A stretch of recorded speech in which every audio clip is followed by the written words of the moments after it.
right, hey, welcome to episode 4 of season 2, Stitches and Picks. I'm Dave. I'm Kristen. And today we're going to continue our conversation on the Content Inc. model as a framework for launching your idea, walking Kristen through the process as well as an example so that she can see if her Have plan an accountability partner. Exactly. You know, is it a fully formed meal like a pizza, or is it, wholly like Swiss cheese? Your board, obviously. Like yeah, because then you don't have to choose, right? Then it's just presented. Yeah. And it's whatever you have on the food tree, just put it on the board. Right. So long as you have a slate slab, that's the presentation. But we digress. So the last one we were talking about the content tilt, like, so how are you going to speak to your audience that will differentiate you? And obviously we had some fact-finding things in that conversation, so go back and listen to that if you haven't already. In this one, we're going to talk about assuming you've chosen where you're going to address your audience. Right. What's going to be your one key channel that you're going to do that in? Is it going to be a blog? Is it going to be TikTok or Instagram? What are the pros and cons of that? What will you need to address your audience in that way? So, because one of the main things about the content piece, like if you are going to be doing videos or doing thought leadership styles of things, is delivering consistently. Right. That's going to be utterly important over time.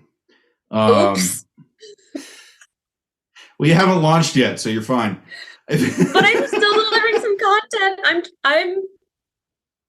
You're learning. I don't know. Fine. Shouldn't you? Okay. Maybe this is super nuanced and I'm probably overanalyzing this, but like if you have a content business and you're creating content and putting it out there, didn't you technically already launch? No. I mean, I agree with you in my situation because my content's actually my patterns technically.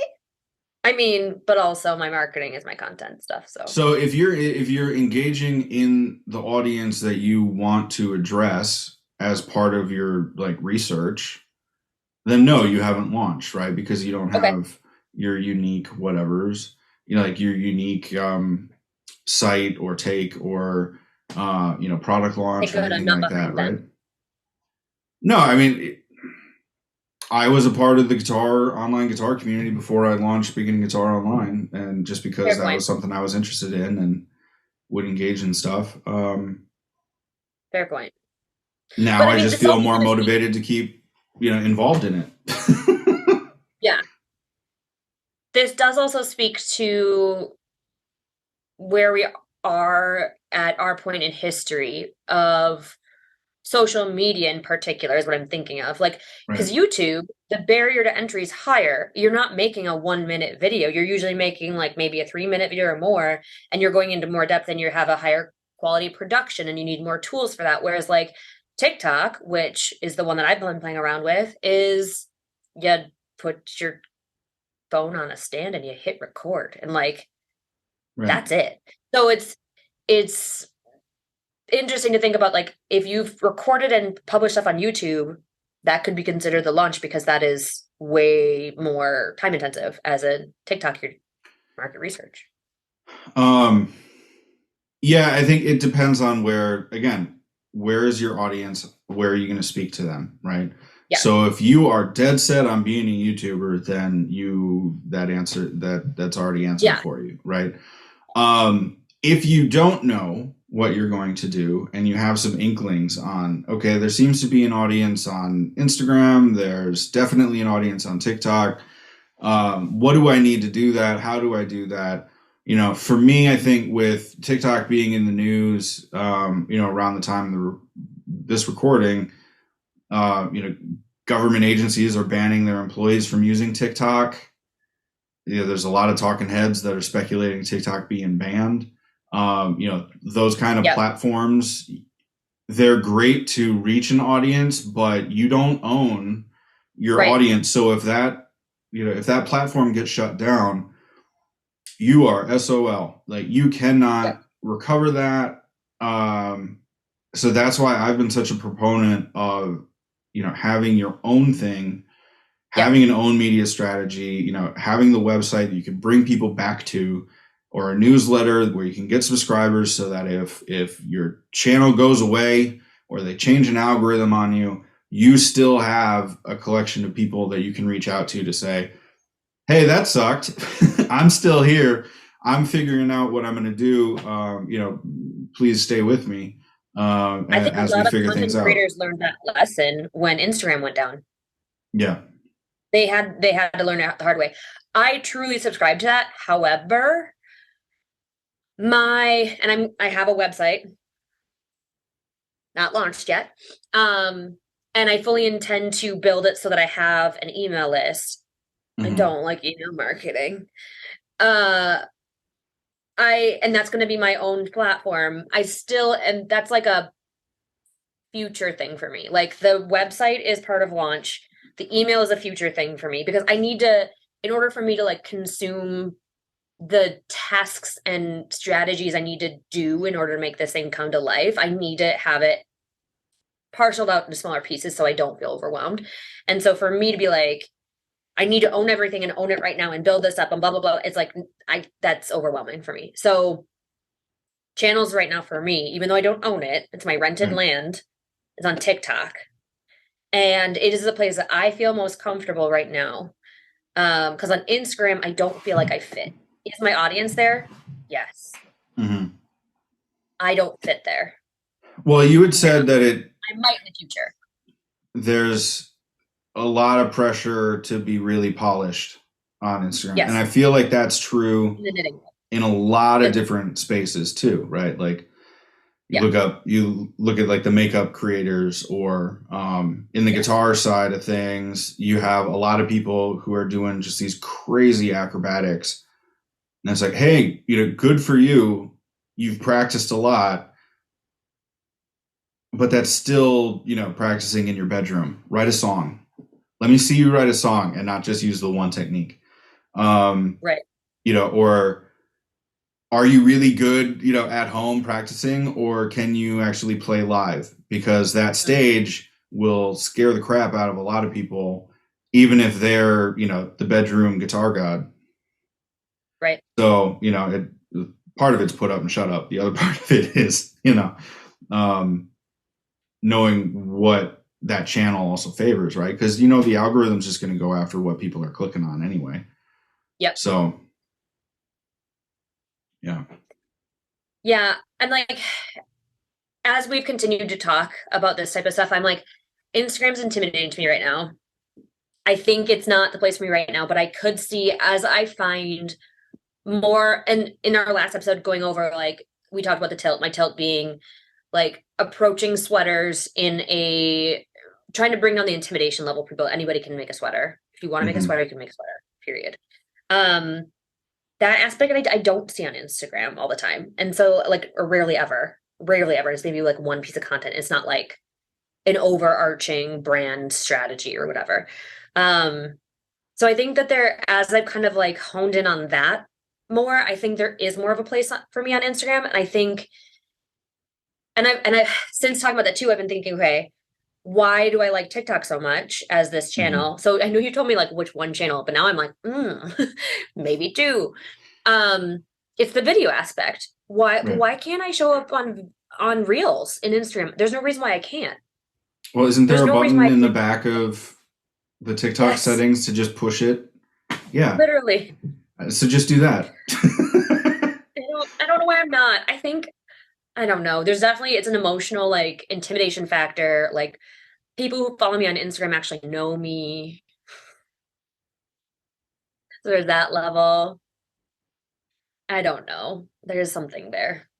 Okay, so I'm going to give you that homework. Hit the button in TikTok, and then just push out whatever content you create on TikTok. Don't even look at Instagram until like a month or 2 months of producing more TikTok videos, and then you can analyze what's already happened, right? But Because that then it's doesn't give not me real context, time. like why I'm suddenly showing up differently on Instagram. So that's all. I'm always like, ooh, Because you're I did trying something right. something.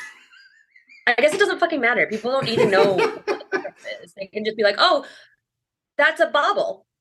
That's how you knit a bobble. Heart. Cool. Next thing. Like, you don't know what a bobble is? Have fun Googling that. Yeah, Dave, well, are you really trying depending. to think I know what a bobble is? No, I was trying to think of I was like, no, like the this is my day job getting in the way. That word, how that translates into other countries. So like, a mm, bauble could also be like a Christmas tree ornament. Um, but mm, that's not what you're referring to. That's, mm-mm. again, this is where my brain's going. If I am okay, so I am like I follow a bunch of like people who knit across the world. Hmm. Um, from what I've seen in the knitting world, most of the knitting terminology stands. So a bobble would be a bobble, and like Hmm. you said ornament, and I immediately thought of like Norway because I was thinking cold weather, Mm. and like Yeah. pagan Christmas trees and stuff. And I'm pretty sure that stands. I could be wrong, but I'm pretty sure a bobble is a bobble in a knitting Right. pattern. Well, but this brings up a good point. Like if you find yourself unsure where you want to address your audience, right? To do the market research into TikTok or Yes, Instagram or um, even the Google search engines, right? Pick a word, see, also searched at the bottom of the search page to find the terminology that people are using for things you're familiar with, and then start putting together that list of hashtags you might want to target, and what terminology and accounts are using these yes. terms. Doing hashtag research, I will say, is like one of the best things ever. Because then you can literally make a spreadsheet of like which ones you want for like what type of topics you're covering, and you can literally just pull it up and just. I will say on the SEO side of things, I know. So right now, I'm not doing a blog on my website. One of the reasons why I chose Shopify is because I knew my product would be a digital download and I knew it could Mm, support that. I also knew that it could support SEO. Like I could literally, if you search, like, let's say I do a really great job at advertising my sweater as Lynn's Bobble Sweater, which is honestly the name I'm thinking about using right now. If you were to type that into Google, my Shopify like thing will pop up. That's the goal. mhm. It won't right now. Don't try it. Or if it's a month beyond when this recording takes place, then No, by all probably means not. do that, because Kristen's supposed to have launched it. You have not come out with a new date yet, Dave. Do I not hold me know. to that. I I'm won't. just kidding. I won't. I'm Um, thinking about it.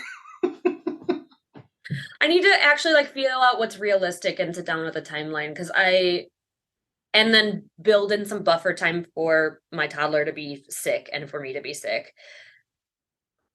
'Tis the season for that, for sure. Yeah. For sure. Now, the one of the things that we've always talked about is, if when you listen to a lot of other podcasts about launching things, or having small businesses or side businesses, is that everybody's always so positive about, you can do it and it'll be great and this will be awesome. It'll be hard. It'll be blood, sweat, and tears. Do you have any concerns about TikTok being your channel of choice? Oh yeah. What Oh are yeah. they?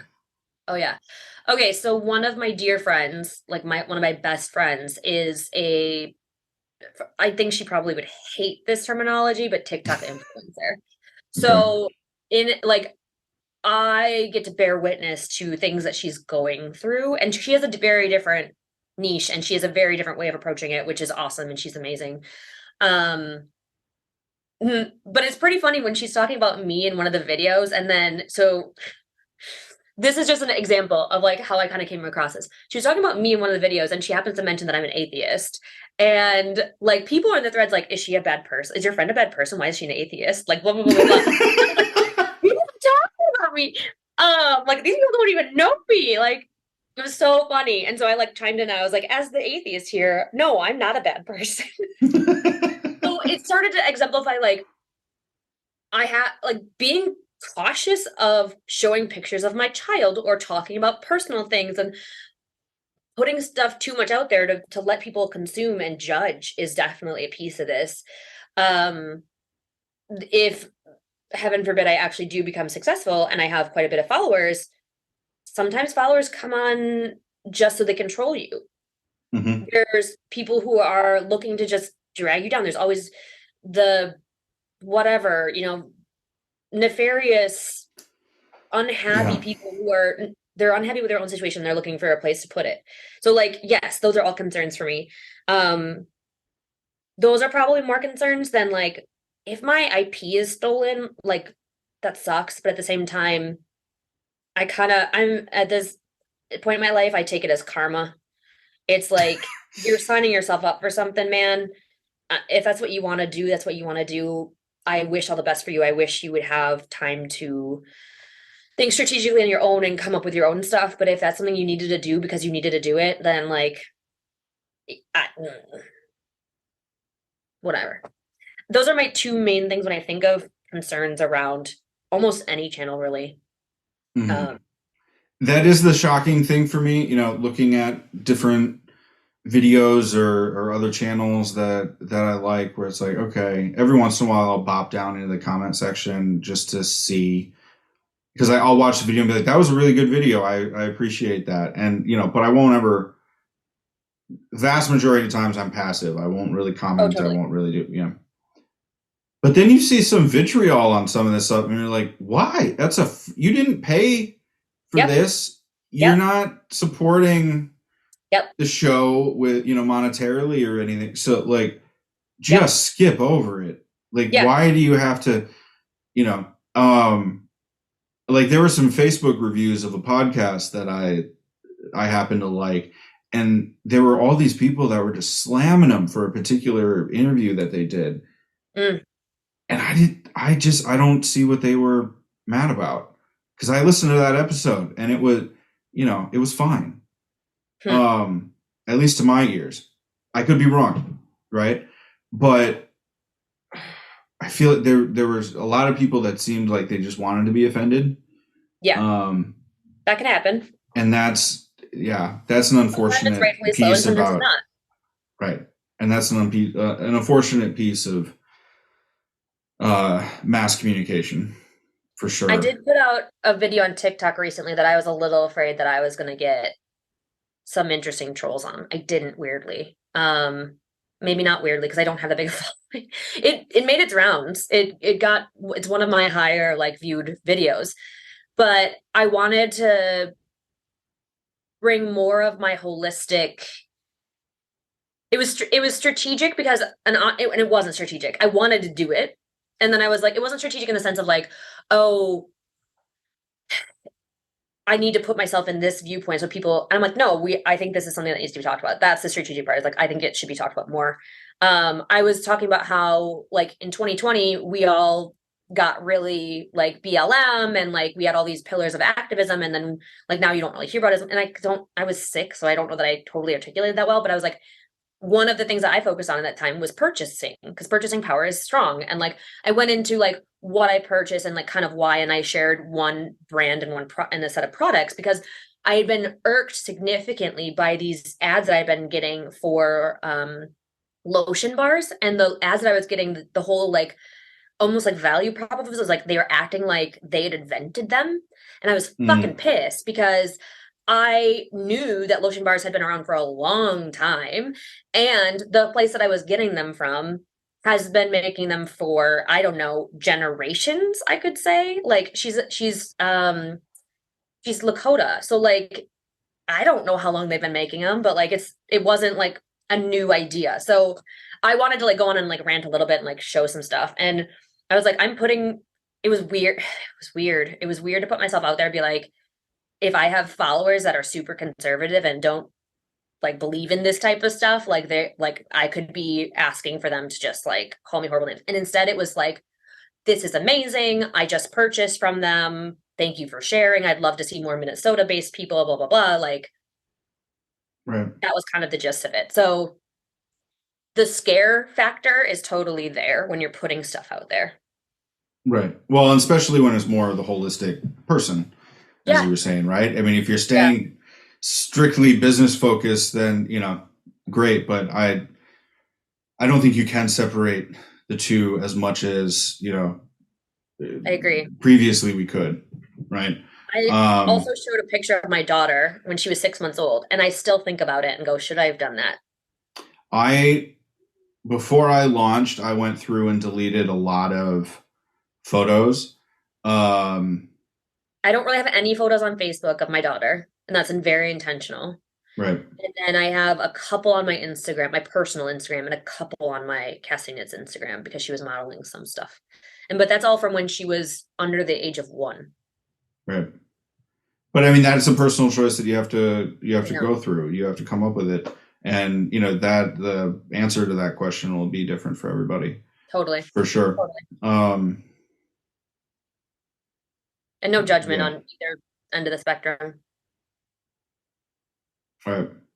Yeah, I think the unnecessary ads that I've been seeing in the guitar spot are a lot of like YouTubers that may have made enough money to start advertising, but their ad copy is negative. So they're just putting down the way people are teaching. And I don't see the need for that personally, because everybody's got a different learning style and it clicks differently for different people. So yeah. I kind of feel like we didn't jump into enough of like the channel stuff. Well, that's a perfect segue because next week will be part 2 of your base and your audience, and you know, exploring that out. And if we need to, we can spend 3 episodes on it or more. I'm sure this will be a recurring theme as you know, as you launch, as you continue to develop it. That it's been an ongoing theme since I launched 2 years ago. You know, who's actually reaching out, who's interacting, what are they interested in? So thank you everybody for hanging and staying with us. Like, subscribe, share, and let us know what you think. Good, bad, or ill. And we'll see you next week. Thanks.